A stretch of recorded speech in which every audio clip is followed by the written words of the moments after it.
वैशाली, कैसे हो आप सब? आज डिटेल में डिस्कस करेंगे। अगर आप गेट 2026 का एग्जाम दे रहे हैं और ये सोच रहे हैं कि मैं इस बार अगर एग्जाम दे रहा हूँ तो मुझे एमटेक या तो आईआईटी एनआईटी से करनी है या फिर मुझे पीएचडी आईआईटी या एनआईटी से करनी है, तो जो भी बच्चे मैथमेटिक्स साइड के हैं और वो आईआईटी या एनआईटी से पीएचडी या एमटेक करना चाहते हैं तो उन लोगों का सेफ स्कोर या सेफ मार्क्स क्या होना चाहिए ताकि वो एग्जाम की प्रिपरेशन उस स्ट्रेटेजी को ध्यान में रखते हुए कर सके। इस वीडियो में हम डिटेल में वो डिस्कस करेंगे। इससे पहले मैं आपको बताना चाहूंगी, मेरा गेट का ऑलरेडी 2026 का बैच चल रहा है। अगर आप उस बैच को ज्वाइन करना चाहते हैं which is for applied batch, जिसमें हम अप्लाइड का थ्रू आउट डिस्कशन करना चाहते हैं या थॉरो डिस्कशन करना चाहते हैं, तो आप मेरे अप्लाइड बैच को ज्वाइन कर सकते हैं, जिसके लिए आप मेरे व्हाट्सएप नंबर 8860333838 में कांटेक्ट करके पूछ सकते हैं या फिर मेरी ऐप धी लर्न एंड ग्रो में भी जाके उस चीज को चेक कर सकते हैं। इसके अलावा अगर आप चाहते हैं खाली अप्लाइड का डिस्कशन यूट्यूब के थ्रू, तो यूट्यूब में भी मेरी क्लासेस चल रही हैं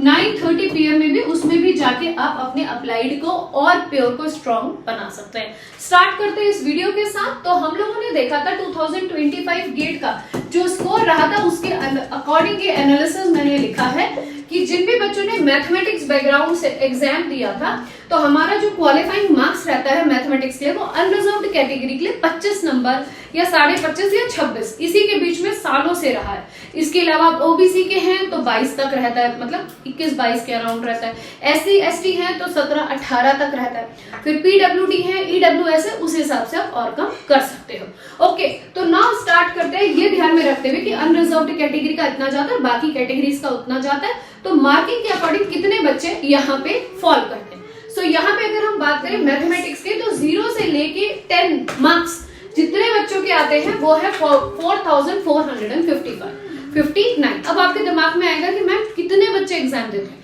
तो करीबन 12 से 13,000 बच्चे एग्जाम को अटेम्प्ट करते हैं, ये एग्जाम को देते हैं। 0 से लेके 10 मार्क्स करीबन 4000 प्लस बच्चों के आते हैं। अगर हम बात करें 10 से 20 मार्क्स के बारे में तो 6000 प्लस बच्चों के 10 से 20 मार्क्स आते हैं। तो समझो देखो मैक्सिमम बच्चे अगर 20 के आसपास आ रहे हैं और 25 में एग्जाम क्वालिफाई हो रहा है तो आप लोग मैक्सिमम बच्चे इस कैटेगरी में फॉल कर रहे हैं। तो थोड़ी सी और मेहनत, थोड़ी सी और वो आपको पॉलिश करने में मदद कर सकता है और एग्जाम को। तो ये देखिए कि यहाँ पे 10 से 20 के बीच में मैक्सिमम बच्चा फॉल कर रहा है, तो थोड़ी सी और मेहनत जिससे एग्जाम बहुत आसानी से क्वालिफाई हो सकता है, तो ताकि आप इस कैटेगरी में तो एटलीस्ट फॉल ना करें कि थोड़े थोड़े नंबरों से एग्जाम रह जाए। अब बात करें 20 से 30 मार्क्स के बीच में करीबन 1927 बच्चा रहता है, तो जिसके 25 अबव आ जाते हैं उसका एग्जाम क्वालिफाई हो जाता है। बात करते हैं 30 से 40 के बीच में तो 268 मतलब 300 अराउंड बच्चे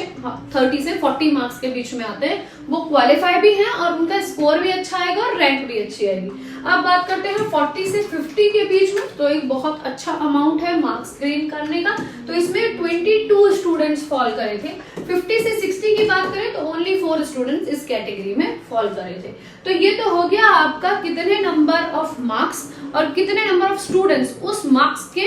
आपके कैटेगरी में फॉल करें। ना यहाँ पे देखते हैं कि अगर पीएचडी के लिए हम बात करें कि हमारा क्या स्कोर होना चाहिए, तो 500 से अगर आपका स्कोर अबव मतलब 500, 550, 600, 700, 800 ऐसा स्कोर है तो दैट मीन्स जो आपके मार्क्स होंगे वो 30, 31 मतलब 30 प्लस मार्क्स अगर हैं और आपका स्कोर 30 प्लस मार्क्स हैं और यहाँ पे एंड कर देते हैं क्योंकि दोनों चीजें साइमल्टेनियसली ही आपको मिलती हैं। 500 से ज्यादा आपका स्कोर आता है तो आईआईटीज एनआईटीज से पीएचडी की कॉल आना बनता है, मतलब या आ जाती है, या फिर आप अप्लाई करते हो तो आपको इंटरव्यू में मिल जाता है मौका इंटरव्यू देने का। अगर हम एमटेक की बात करें तो 35 मार्क्स, ठीक है, 35 मार्क्स और 600 प्लस 600, 700, 800 ऐसे स्कोर पे आपका अगर 600 से ज्यादा स्कोर आता है तो आईआईटी या एनआईटी से आप एमटेक कर लेते हो। अब इसके बाद एक हिडन ट्रूथ है, वो मैं आपको बताती हूँ। देखिए कभी कभी ऐसा होता है क्योंकि मैथ्स में वैसे ही स्टूडेंट 12-13 हजार स्टूडेंट्स देते हैं, उसमें से आप ले लो कि कितने स्टूडेंट क्वालिफाई ही कर रहे हैं, इस कैटेगरी वाले स्टूडेंट क्वालिफाई कर रहे हैं तो करीबन 2-3 हजार स्टूडेंट, अगर ये 2000 हुआ और ये 300 और मिला लो तो करीबन आप लगा लो 2500 बच्चा या 3000 बच्चा, मोटा मोटा हम ले 3000 बच्चा क्वालिफाई कर रहा है। 12,000 13,000 में से, ठीक है। अब उस 3,000 में भी आधे बच्चों को तो पता ही नहीं रहता कि इसमें एमटेक भी कराया जाता है, या फिर अगर आपके 27-28 नंबर भी आए तो बच्चे ये सोच के, कितने बच्चे हमारे यहाँ दोबारा तैयारी करने आ जाते हैं कि मैम उसमें तो हमें पता है कि कुछ मिलेगा ही नहीं, और कुछ बच्चे उसी में 26-27 मार्क्स में IITs में PhD करने के लिए चले जाते हैं और हो जाता है, और बैठे हुए वहां पे बिल्कुल लीस्ट स्कोर में। तो अवेयरनेस कम होने की वजह से भी, अवेयरनेस हर एक स्टेज पे, देखो कम बच्चों ने भरा, फिर और कम बच्चों ने क्वालिफाई किया, प्रिपरेशन सही नहीं हुई, या जो भी वजह रही,